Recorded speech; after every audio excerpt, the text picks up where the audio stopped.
우리 함께 사도신경으로 신앙 고백하시겠습니다. 나는 전능하신 아버지 하나님 천지의 창조주를 믿습니다. 나는 그의 유일하신 아들 우리 주 예수 그리스도를 믿습니다.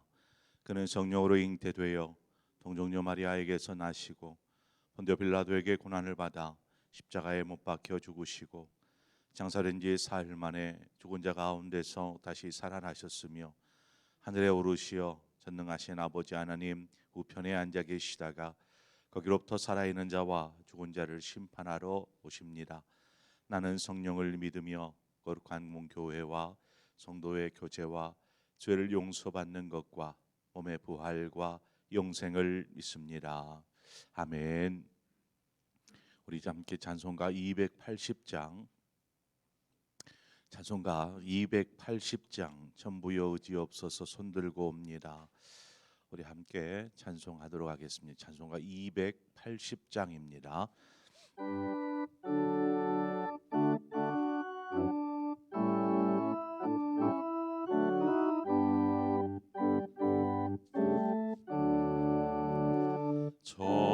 전부여 의지없어서 손들고 옵니다.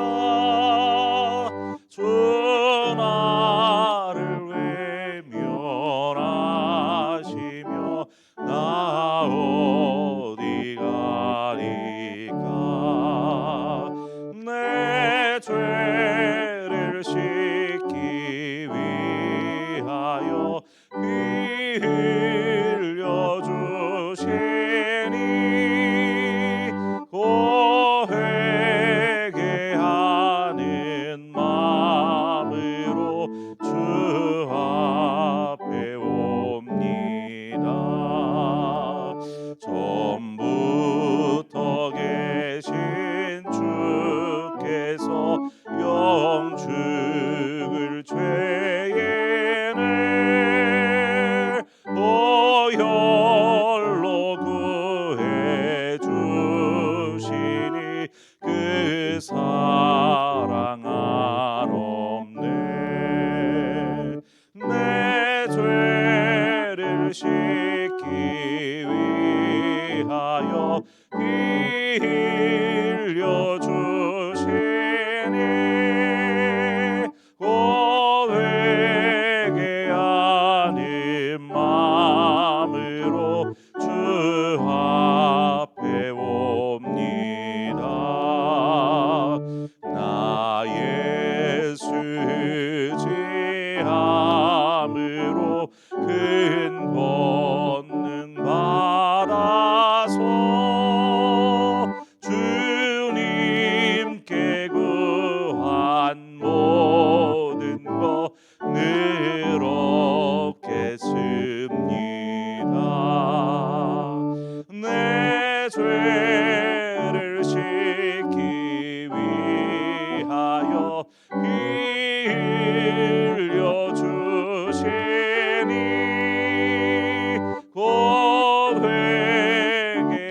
회개하는 마음으로 주 앞에 옵니다.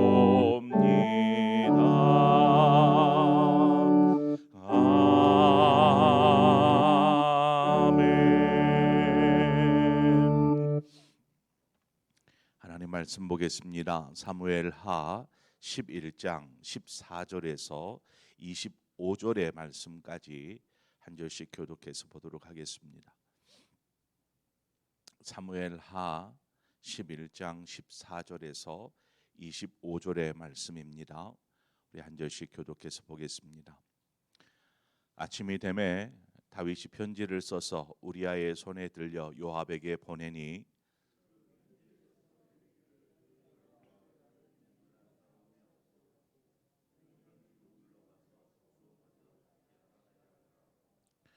요압이 그 성을 살펴 용사들이 있는 것을 아는 그곳에 우리아를 두니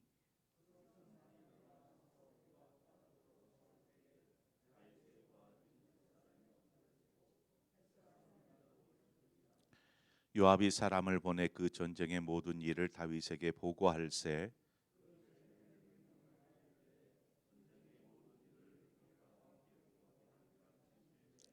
혹시 왕이 노하여 내게 말씀하기를 너희가 어찌하여 성에 그처럼 가까이 가서 싸웠느냐 그들이 성 위에서 쏠 줄을 알지 못하였느냐.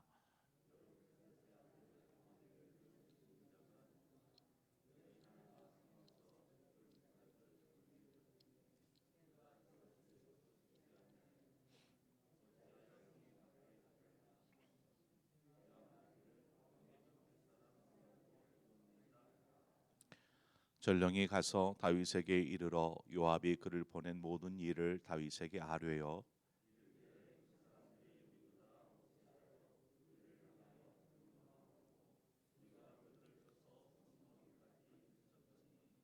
활 쏘는 자들이 성 위에서 왕의 부하들을 향하여 쏘매 왕의 부하 중 몇 사람이 죽고 왕의 종 햇사람 우리아도 죽었나이다 하니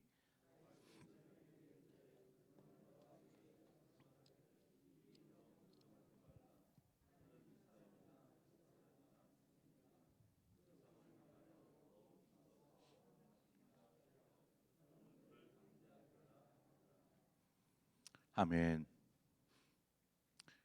우리가 지난 시간에 다윗이 전장에서 전투 중에 있던 우리아를 궁으로 불러서 어, 그를 밧세바와 잠자리를 갖게 함으로 자신의 범죄 사실을 은폐하려고 하였습니다. 그런데 충직했던 우리아가 자신이 생각하고 계획했던 대로 집에 들어갈 생각을 하지 않으므로 결국 다윗의 생각은 수포로 돌아가게 되었습니다.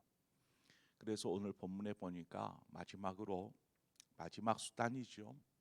요압에게 편지를 써서 우리아를 전장에서 죽도록 전사시키도록 명령합니다.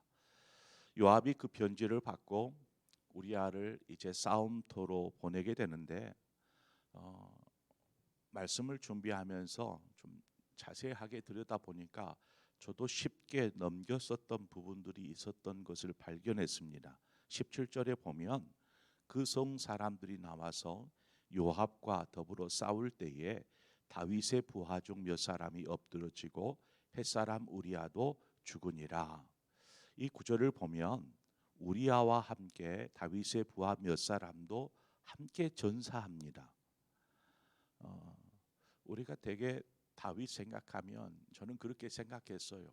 다윗의 범죄는 아내 그 밧세바를 간음한 죄, 또 우리아를 저 치열한 전장에서 죽게 한 죄 이렇게만 생각했는데 본문을 보니까 다윗의 또 다른 부하들도 이 일로 인하여서 억울하게 죽게 되었다라는 사실입니다. 싸움터는 죽는 일이 다반사가 아니겠습니까? 그래서 몇몇의 부하들이 전사한 것이 당연하게 생각될 수 있지만 다윗의 명령을 받은 요압은 우리야 한 사람만을 보낸 것이 아니고 다른 몇몇의 부하들을 함께 보내서 같이 죽게 하였다라는 것입니다. 이들이 어떻게 죽게 되었는지 성경은 그 정황에까지도 정말 세세하게 본문에 기록하고 있습니다. 23절과 24절에 보면 이르되 그 사람들이 우리보다 우세하여 우리를 향하여 들러 나오므로 우리가 그들을 쳐서 성문 어기까지 미쳤더니 활 쏘는 자들이 성 위에서 왕의 부하들을 향하여 쏘매 왕의 부하 중 몇 사람이 죽고 왕의 종 햇사람 우리아도 죽었나이다 하니 이렇게 이제 다윗에게 보고한 내용입니다. 이 구절 두 구절을 보면은 암몬 자손들이 성 바깥으로 나와서 이스라엘을 대적하여 싸웠습니다. 그런데 이스라엘이 막 저들을 물리치니까 저들이 또다시 성 안으로 도망하지 않았겠습니까? 그래서 성 안으로 도망하는데 계속해서 저들을 뒤쫓아서 성벽 가까이에 이릅니다. 그러면 성을 지키는 병사들이 성 위에서 분명히 화살을 쏘지 않겠습니까? 뭐 이것은 당연한 전쟁하다 보면 당연한 일인데 그 일을 함에 있어 요압은 우리아와 몇몇의 부하들을 그 성벽 가까이까지 전진하라 이렇게 계속해서 지시한 것이죠. 그러니까 멈춰야 될 상황에서도 계속 성벽 가까이로 나아가게 한 것입니다. 화살바지가 될 수 있도록. 이 구절을 보면 우리아의 부하들이 성 위에서 쏘는 화살에 맞아서 이제 죽게 되는데, 뭐 부상을 입었다 할지라도 뭐 적과 싸우는데 뭐 어떻게 힘을 발휘할 수 있겠습니까? 결국 뭐 그곳에서 우리아와 몇몇의 부하들이 다 죽습니다. 그러니까 굳이 성벽 가까이 다가가서 싸울 필요가 전혀 없었다라는 것이죠. 그 사실을 요압도 알고 있었습니다.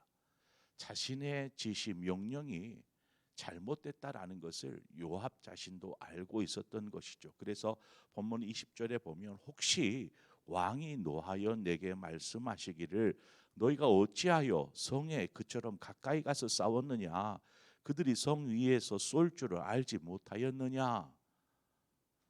이것은 요압도 그것이 잘못된 판단과 지시다라는 것을 알고 있는 것입니다. 그럼에도 불구하고 그렇게 했던 것은 다윗이 명령하였기 때문이죠. 다윗이 우리아와 병사들을 죽이려고 작정하고 지금 사지로 몰아넣은 것입니다. 지금 우리아뿐 아니라 무고한 병사들이 다 죽었습니다. 이 모든 것은 자신의 범죄를 숨기기 위한 다윗의 생각에서 시작된 일이지요.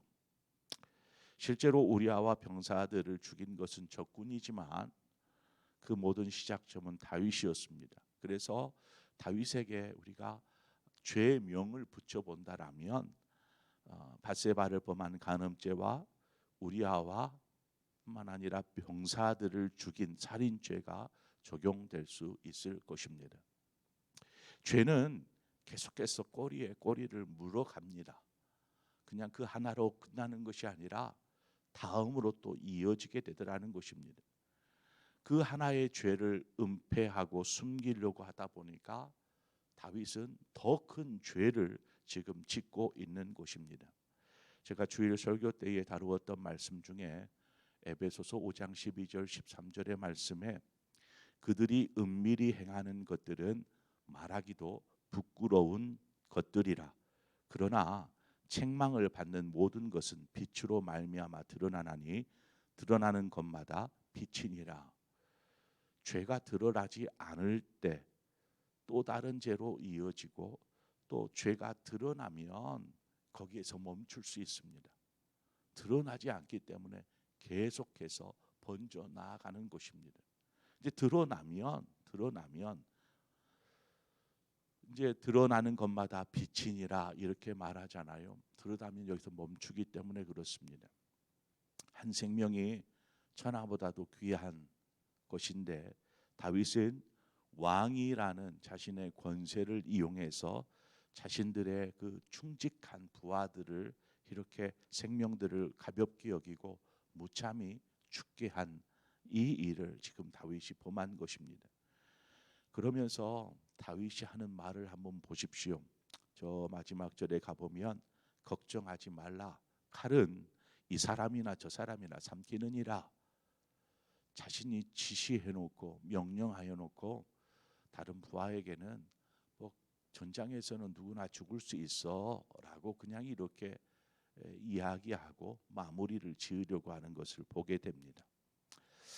자, 우리가 오늘 여기 본문에 나오는 다윗을 생각하면 정말 흥분을 감출 수가 없습니다. 어떻게 이렇게 악독하게 할 수 있을까? 이러한 생각을 하게 됩니다. 아니 어떻게 사람이 이럴 수 있어? 무엇보다도 하나님을 사랑한다고 하는 다윗이 아니겠습니까? 하나님을 위해서 성전을 지어드리고 싶어 했던 그러한 다윗이 어쩌면 이럴 수 있어? 이러한 생각들을 우리는 하게 됩니다. 저는 다윗을 두둔하고 싶은 마음이 전혀 없습니다. 그런데 우리가 이러한 본문을 읽으면서 다윗을 정죄하기 전에 우리 스스로를 좀 돌아보기를 원합니다. 다윗을 향한 이 흥분된 마음과 같이 우리는 다른 사람의 죄에 대해서는 이처럼 쉽게 열변을 토하고 비판하고 정죄합니다. 그러나 자신의 죄에 대해서는 우리는 어떤가요? 자신의 죄에 대해서는 우리는 입을 꾹 다뭅니다. 은밀하기 때문에, 드러나지 않았기 때문에 입을 다물고, 혹여 그것이 드러났다 할지라도 그것을 어떻게 해서든 가볍게 만들죠. 은밀한 죄에 대해서는 자신은 아무런 죄도 없는 양 말하고 행동합니다. 드러난 자신의 죄에 대해서는 이제 경중을 따지죠. 그래서 가볍게 생각합니다. 자신이 지은 것은 가볍게 생각하고, 다윗은 왕이니까 그의 죄의 무게가 무겁고, 우리는 그저 평범한 사람이니까 우리의 죄의 무게는 가벼울까요? 어떨 것 같습니까? 다윗은 뭐 간음죄, 살인죄, 뭐 나는 뭐 가벼운 사람, 인간은 뭐 할 수 있는 죄를 범했다, 이렇게 해서 나의 죄는 가볍다라고 말할 수 있을까요? 하나님이 보실 때에는 다윗이나 우리나 모든 사람이 똑같습니다.